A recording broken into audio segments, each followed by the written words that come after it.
Existem histórias que o tempo não apaga, relatos sussurrados nas noites escuras do sertão onde o medo se esconde atrás de cada porteira, cada sombra, cada passo na estrada de terra. Eu sou a voz por trás dos sussurros, e neste vídeo você vai ouvir 4 relatos sobrenaturais vindos do interior do Brasil.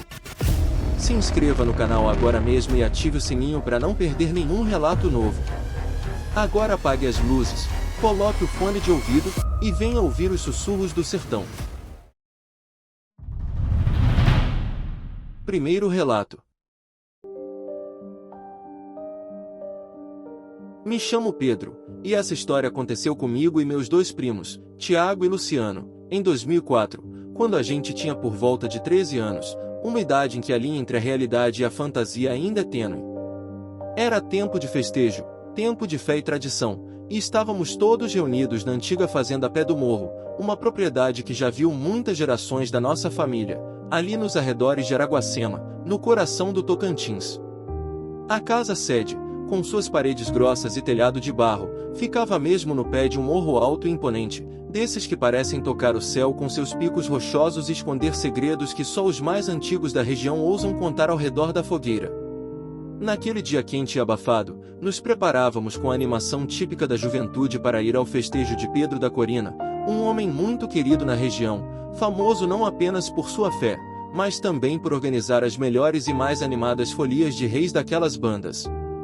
Era dia de reza, de promessa feita e promessa cumprida, e como toda a nossa família era católica fervorosa, não podíamos faltar de jeito nenhum. Saímos no fim da tarde, quando o calor já começava a dar uma trégua, eu e meus primos, Tiago, o mais velho e afoito, e Luciano, o mais novo e medroso, montados em cavalos ariscos, seguidos de perto por 2 tios mais velhos, Valdir e João, que conheciam bem as estradas da região. O sol já começava a se deitar preguiçosamente atrás do morro, tingindo o céu com tons de laranja queimado e vermelho sangue, criando um cenário de beleza melancólica, quando seguimos por uma trilha de pasto pouco usada, um atalho que nos levaria direto à fazenda do festejo, poupando um bom pedaço da estrada principal. Foi aí que, no meio do caminho, em um lugar que eu juro que nunca tinha visto antes, mesmo tendo passado por ali diversas vezes, aconteceu o inexplicável. Era um pedaço de terra esquecido pelo tempo, quase engolido pela vegetação densa e selvagem. No centro, uma casinha velha e decrépita, quase em ruínas, de madeira carcomida pelos cupins e janelas penduradas em suas dobradiças enferrujadas, como se estivesse a ponto de desmoronar a qualquer momento. Ao redor dela, um verdadeiro pomar tomado pela natureza, com árvores frutíferas que pareciam ter sido plantadas por mãos invisíveis. Goiabeiras retorcidas, pés de manga frondosos, laranjeiras carregadas de frutos e cajueiros com seus galhos curvados pelo peso, todos exuberantes, como se o tempo ali tivesse parado e só as frutas florescessem em um ciclo eterno.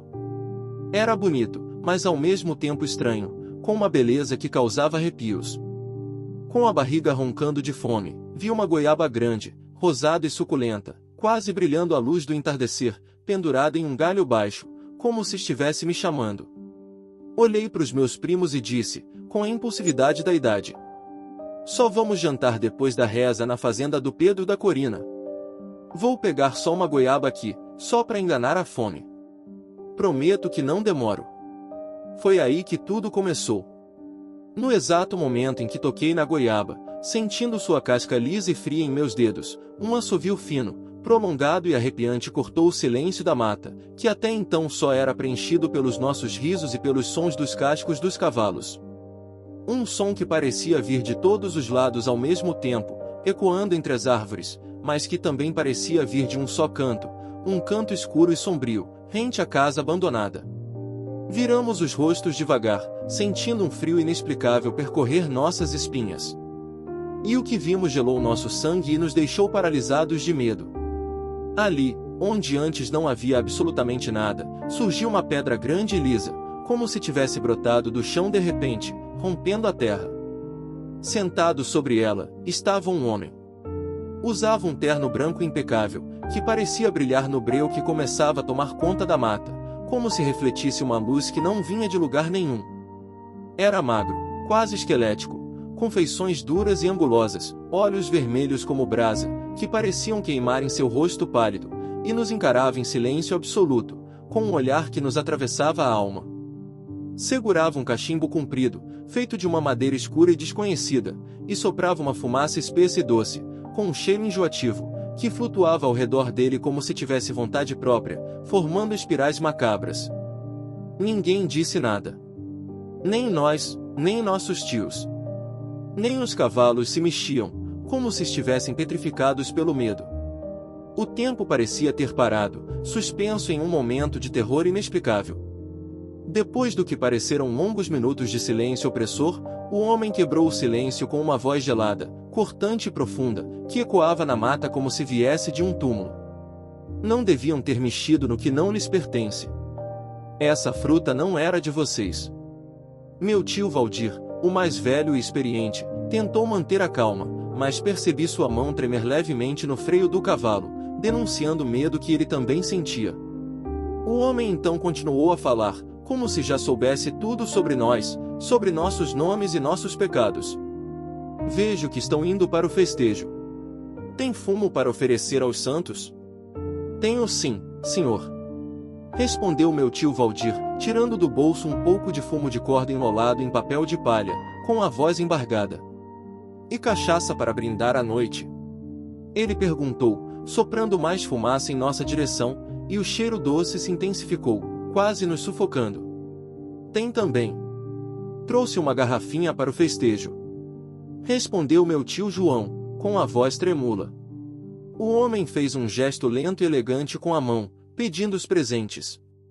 Sem descer do cavalo, com as mãos trêmulas, meu tio Valdir jogou um pedaço do fumo e a garrafa de cachaça aos pés da pedra, como se estivesse fazendo uma oferenda a um deus antigo e cruel. O homem olhou os presentes com seus olhos flamejantes, levou o cachimbo à boca, deu uma tragada longa e ruidosa, e então sorriu. Mas não era um sorriso normal. Era frio, estranho, paralisante, um sorriso que mostrava dentes pontiagudos e amarelados. Algo naquilo fazia a espinha doer e o estômago embrulhar. Num piscar de olhos, a pedra, a fumaça e o homem desapareceram. Tudo sumiu como fumaça. Como se nunca tivessem estado ali. Só o cheiro forte do fumo queimado e da cachaça derramada no chão confirmava que aquilo tinha sido real, que não tínhamos enlouquecido. Ficamos um tempo sem nos mover, em choque, tentando processar o que tinha acabado de acontecer. Depois, meu tio Valdir disse apenas, com a voz rouca e um olhar distante: Vamos embora daqui. E não falem disso com ninguém. Nunca. Seguimos para o festejo, rezamos, jantamos, dançamos, mas ninguém mais tocou no assunto naquela noite, nem nas outras que se seguiram. O medo nos silenciou. Mas até hoje, quando passo por aqueles lados, se é que ainda consigo reconhecer o lugar, pois a mata parece ter engolido tudo, juro que sinto o cheiro de goiaba madura e fumaça de cachimbo no ar, misturado com uma presença estranha e opressora que nunca foi embora. E desde aquele dia, nunca mais toquei numa fruta que não fosse minha. Chegamos a um ponto crucial, e se você continua aqui, é porque a escuridão também te atrai. Antes de prosseguirmos, junte-se ao nosso círculo, inscreva-se para não se perder nas sombras, deixe seu like como um sinal de coragem e compartilhe para que mais almas curiosas encontrem este caminho. Podemos continuar? Segundo relato.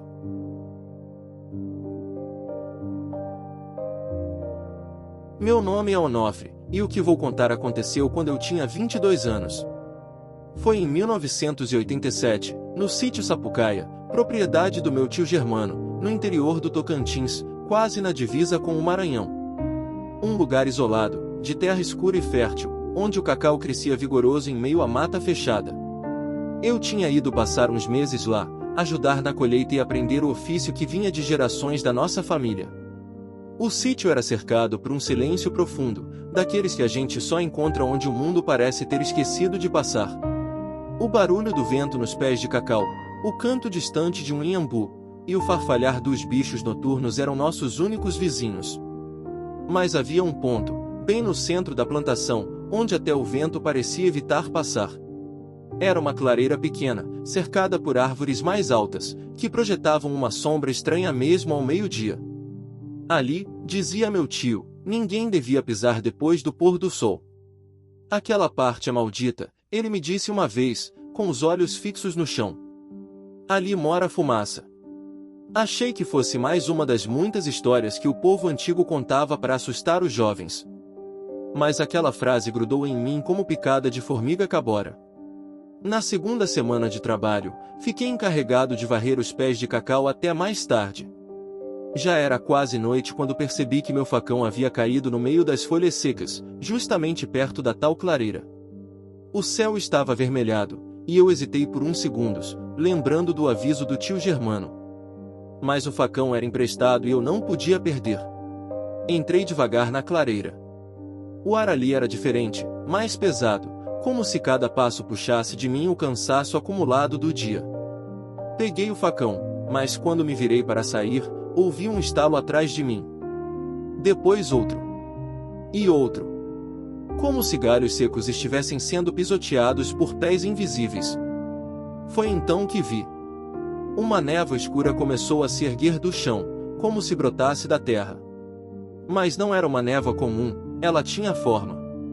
No início, parecia apenas uma coluna de fumaça, mas aos poucos se moldou em algo com braços longos e dedos finos, como galhos secos. O rosto, ou o que devia ser o rosto, era só um vazio, uma espécie de buraco negro que sugava tudo ao redor. Eu congelei. A entidade de fumaça não andava, deslizava sobre o chão como se estivesse flutuando. Ela parou a poucos metros de mim e estendeu uma das mãos finas, apontando direto para o meu peito. Foi então que senti, como uma pressão invisível me esmagando, como se o ar tivesse virado pedra dentro dos meus pulmões. Minha vontade era correr, gritar, me ajoelhar e rezar tudo o que minha avó me ensinou. Mas meus músculos não obedeciam.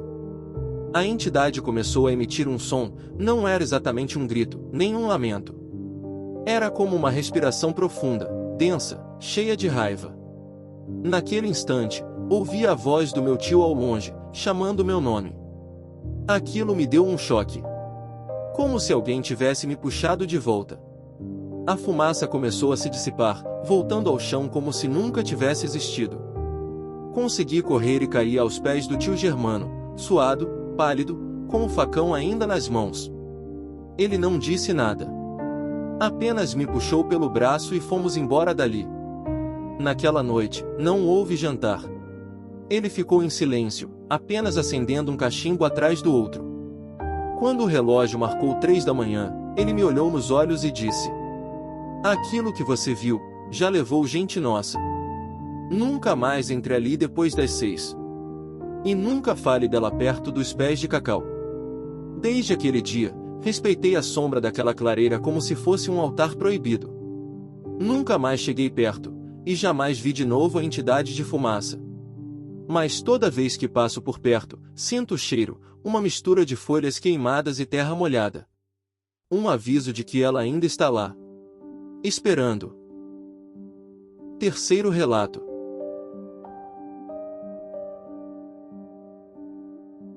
Meu nome é Agenor, sou caminhoneiro desde os 19 anos, e já atravessei quase todas as estradas de terra e buraco desse nosso Brasil. Mas foi no sul do Pará, num trecho esquecido entre Santana do Araguaia e Cumaru do Norte, que vivi a noite mais estranha e aterradora da minha vida. Isso foi em 1994, e até hoje, cada vez que piso naquela região, sinto um arrepio subindo pela espinha, como se a estrada me reconhecesse.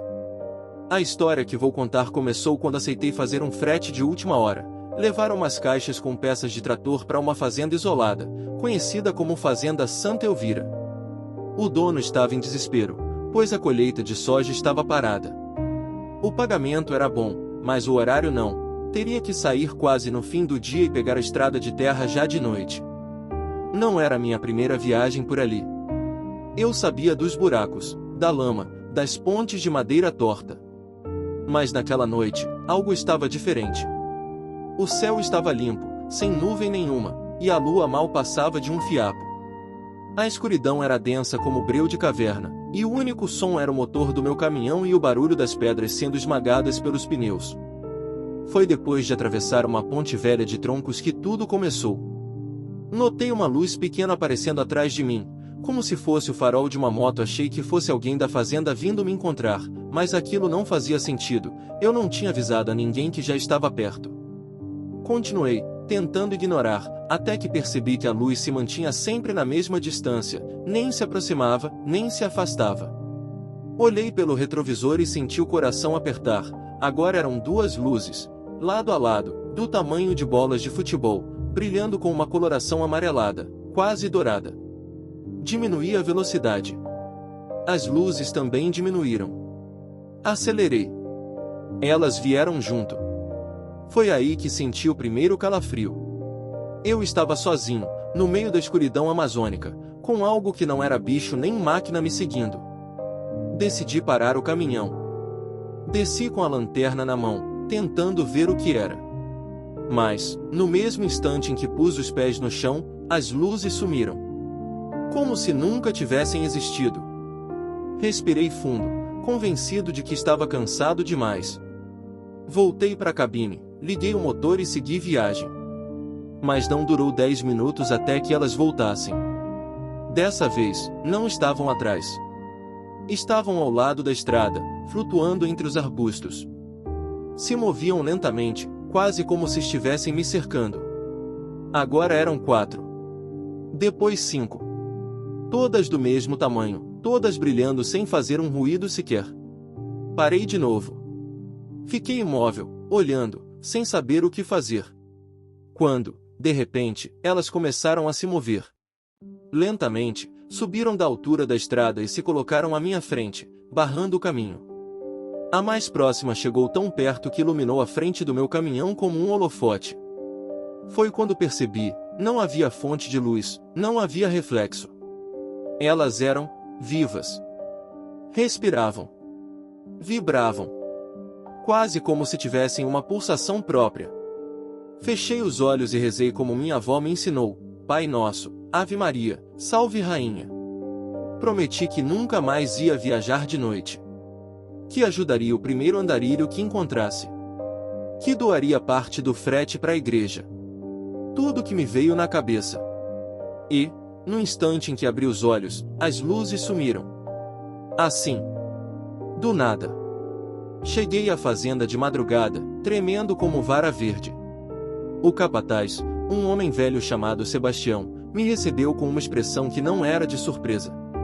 Só me olhou, ofereceu um café e disse com voz baixa: Elas seguem quem tá com medo. Sempre foi assim por essas bandas. Você teve sorte. Tem gente que nunca mais voltou.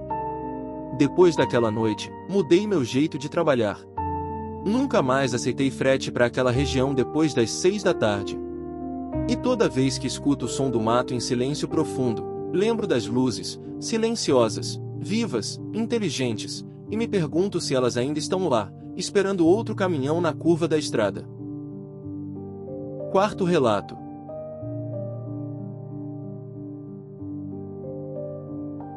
Meu nome é Severino, nascido e criado nas margens do rio Acre, no município de Porto Acre.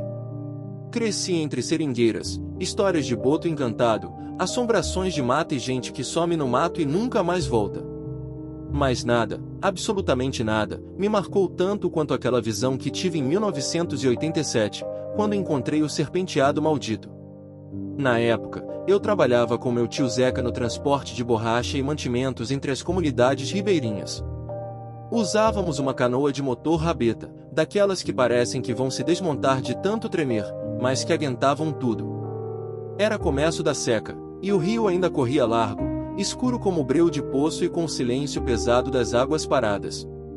Saímos de madrugada, com neblina espessa, que dava a impressão de que o mundo acabava logo ali na proa da canoa. O sol ainda não tinha dado as caras, e o vento carregava um cheiro de terra molhada, misturado com o aroma azedo das folhas podres que o rio trazia. Íamos rumo ao igarapé do Ciríaco, levando mantimentos para uma senhora que morava isolada ali com os netos. O motor roncava devagar quando, de repente, sentimos a canoa balançar como se algo imenso tivesse passado por baixo dela. Tio Zeca olhou para mim e perguntou, meio rindo: Foi o boto, será? Mas havia algo nos olhos dele que dizia que nem ele acreditava na própria piada. Minutos depois, a água começou a fazer uns redemoinhos esquisitos. A neblina piorou, cobrindo o rio como véu de defunto. Foi aí que ouvimos, não, sentimos, um som vindo das profundezas, um arrastar pesado, como se uma corrente grossa estivesse sendo puxada sob a água. O motor engasgou. Parou. Tio Zeca praguejou, tentou dar corda, mas nada. Ficamos ali, parados, cercados pela névoa, com o rio completamente quieto, quieto demais. Até que a água na nossa frente começou a borbulhar, como se estivesse fervendo. E então vimos. Primeiro, os olhos, 2 globos amarelos, enormes, surgindo da superfície como se o próprio rio estivesse acordando. Depois, o corpo, ou o que parecia um corpo, emergiu, escorregando para fora d'água, uma serpente imensa, do tamanho de um vagão de trem, com escamas negras e brilhantes como óleo. Mas o pior não era o tamanho. Era a cabeça. Ela não era inteiramente de cobra. Tinha feições humanas. A boca se alargava como um riso, os dentes finos e longos, e dos lados da cabeça saíam uns fiapos que pareciam cabelos encharcados. Aquilo nos olhou como se estivesse curioso, mas faminto. Não fazia barulho, só nos encarava. O tempo parou. Eu não sei como conseguimos nos mexer, mas tio Zeca gritou, deu um tapa na água com o remo, e nesse momento o motor, por milagre, voltou a funcionar. A canoa pulou na água como se tivesse vida, e saímos dali num desespero que eu só senti outra vez quando meu filho nasceu com o cordão enrolado no pescoço. Olhei para trás uma última vez e vi a criatura afundando, a água fechando sobre ela como se fosse um espelho. Não havia ondas, nem espuma. Só o silêncio e a certeza de que aquilo não era coisa desse mundo. Chegamos na casa da senhora suados, trêmulos, mudos.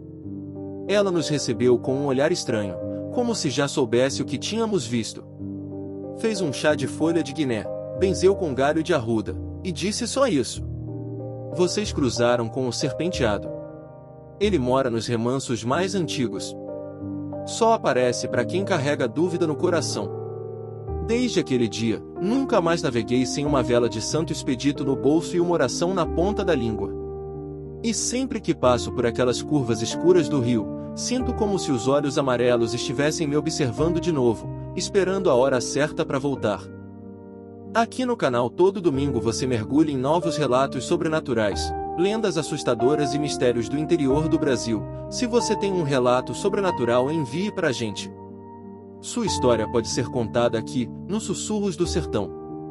Inscreva-se, curta e ative o sininho. E lembre-se, no sertão, até o vento pode carregar uma voz. E se esse vídeo te prendeu até aqui, deixa o like, isso mostra pra gente que você quer mais histórias sombrias e ajuda o canal a continuar crescendo. Nos vemos no próximo relato. Ou será que você já está sendo observado?